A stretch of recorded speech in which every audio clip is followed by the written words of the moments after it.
para distribuir para os pobres. Mas não tinha a questão do lavar as pés.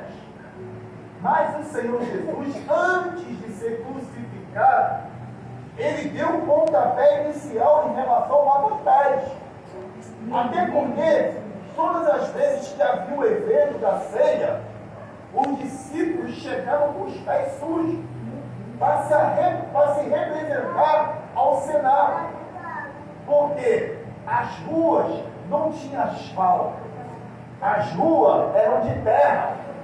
Então, todos aqueles que andavam nas ruas de terra sujavam seus pés de poeira. Glória! E quando eles chegavam dentro do templo ou do Senado, eles tiravam a sandália, fechavam na porta da entrada do templo e entravam descalços. Meu Deus, aleluia! E isso reflete o que Deus falou para Moisés. Moisés, antes de você entrar nesse lugar santo, tira a sandália dos seus pés. Aleluia! Então, o que o Senhor Jesus fez aqui é que ele criou uma novidade para demonstrar que a limpeza do corpo é um conjunto da obra, é um conjunto de todo e não parte do corpo. E a primeira coisa que Pedro e Simão interroga Jesus: Mestre, vai lavar os pés a mim? Aí Jesus responde: se eu não lavar os pés de vocês, vocês não terão parte comigo. Por quê? Jesus, quando entra no templo, ele já tinha lavado seus pés. Mas ele queria que os discípulos fossem lavados aos pés.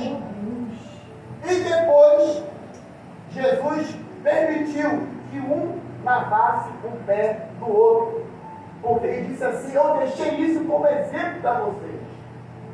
Eu não estou usando isso só para mim, mas estou usando isso para vocês me seguirem. Para vocês colocarem isso como uma questão de costume, uma questão de hábito. Porque a minha preocupação não é só com a cabeça e nem com a mão, mas sim com os pés também. Mas aí, a gente entende uma coisa. Quantos discípulos seguia Cristo? 12 discípulos. Mas quando Jesus lavou os pés dos 12 discípulos, Jesus declarou que o que estava ali não era limpo totalmente. E ele faz a referência a Judas Iscariotes. Porque Satanás expusera no coração de Judas Glória, aleluia! a questão Deus, de entregar glória. Jesus para os sacerdotes. Meu Deus, aleluia, Jesus. Judas já tinha orquestrado a traição de Cristo. Quando ele se apresenta perante o sumo sacerdote, e ali começa a tramar as tramóias, ele orquestrou como iria cair Cristo. E ali foi decidido que fosse dado 30 denários, que era o valor do escravo que era vendido na época. E aí, quando você lê esse texto, você percebe que lá em Salmos 49, versículo 9, há uma referência a Judas. Até o meu amigo íntimo feriu o meu calcanhar. E essa palavra de Salmos 49, versículo 9, se cumpre em João 13, versículo 18. Não falo de todos vós, eu bem sei o quem tem escolhido, mas para que se cumpra a escritura, o que come o pão comigo, levantou contra mim o seu calcanhar. É um texto que faz anexo ao que o escritor de Salmos colocou lá.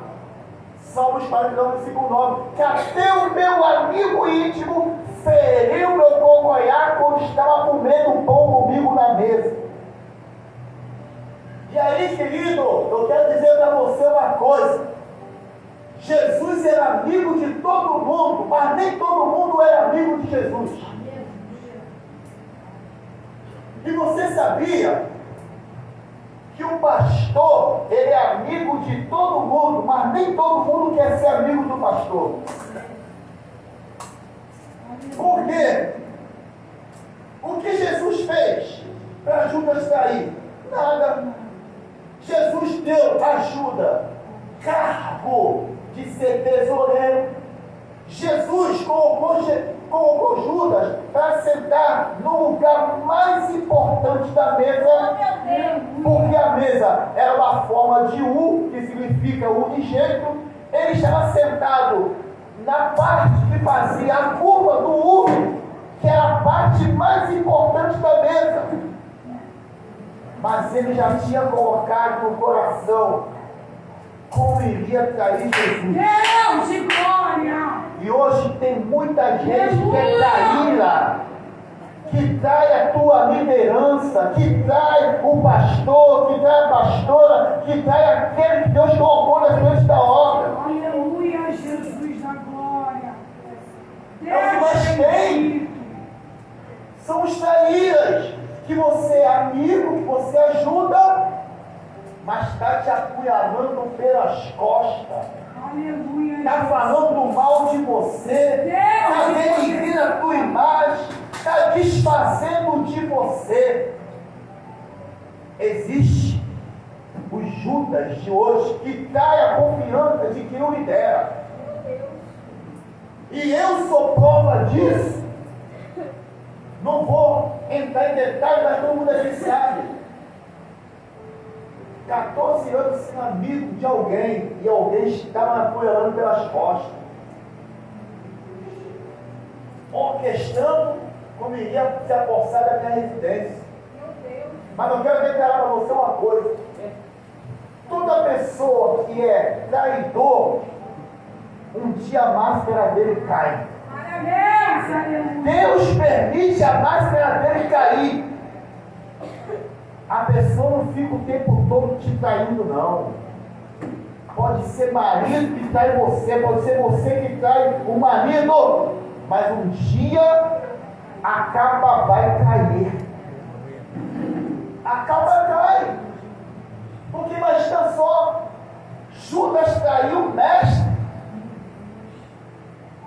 Na ceia do Senhor, já estava orquestrando a traição de Cristo. Porque ele estava sentado na mesa, comendo pão, bebendo cálice, mas já estava orquestrando a traição de Cristo. Aleluia! Mas Jesus lavou o pé, mesmo sabendo que o cara iria me trair. Assim somos nós também. Às vezes tem gente que está te traindo e mesmo assim você está fazendo bem para ela.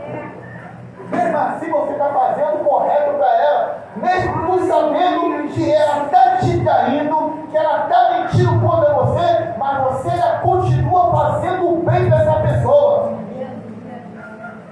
Porque Jesus também podia dizer: eu não vou lavar o pé de Judas, porque Judas vai me trair. Mas não. Ele lavou o pé daquele que queria trair. Não se escandaliza, não. Porque não pode estar ajudando alguém que está te traindo. Você sofre decepção, sofre, mas você está fazendo o bem. E o bem que você fizer vai resultar em prosperidade para a tua vida. O mal que fizer para você vai resultar em bem. Sabe por quê? Porque Judas traiu Jesus e teve remorso, que culminou no seu suicídio. Ele teve remorso, ele preferiu se matar do que pedir perdão a Cristo. Assim são as pessoas também. Elas te traem, elas falam mal de você, elas te tratam com falsidade, mas mesmo assim, o mal que ela tiver te produzido vai resultar em bem para você. Aleluia! Porque Jesus teve o resultado do bem. Morreu e ao terceiro dia ressuscitou. E Judas, aonde foi parar? Judas parou onde? No inferno. Porque a Bíblia diz que suicida não tem parte no reino do céu. Então quem cai ele está se suicidando. Todo traidor, ele se suicida. Todo traidor, ele tem remorso, ele prefere se matar, não fisicamente, mas espiritualmente, do que te pedir perdão pela traição que cometeu contra você. Mas está aqui a prova. Jesus falou: eu vos dei o exemplo, para que como eu vos fiz, façais vós também. Aqui lavar o pé do traidor, Jesus lavou e deixou como exemplo. Irmãos, Deus está falando comigo aqui para me dizer para a igreja: escuta, mesmo que você souber que alguém está te traindo, não deixe de fazer o bem para ela. Mesmo se a pessoa está usando de cairagem contigo, continua fazendo bem. Aleluia, Deus. Porque a interpretação que Jesus está me dando aqui é essa. Jesus sabia que Judas iria sair, mas mesmo assim lavou o pé de Judas. Ele fez o bem, sabendo que o cara ia fazer o mal para ele.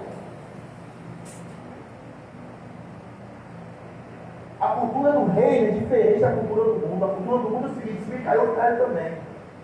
Mas a cultura do reino é diferente. Está me caindo? Está sendo falso comigo? Vou continuar te fazendo bem. Vou continuar sendo verdadeiro contigo. Vou continuar te ajudando. Aleluia, Deus. Deus, aleluia. Deus está derramando para mim essa interpretação. Porque a sensação que a gente tem é não ajudar mais quem fala mal da gente. É não deixar mais de que a misericórdia nos domina. Mas aqui, Jesus lavou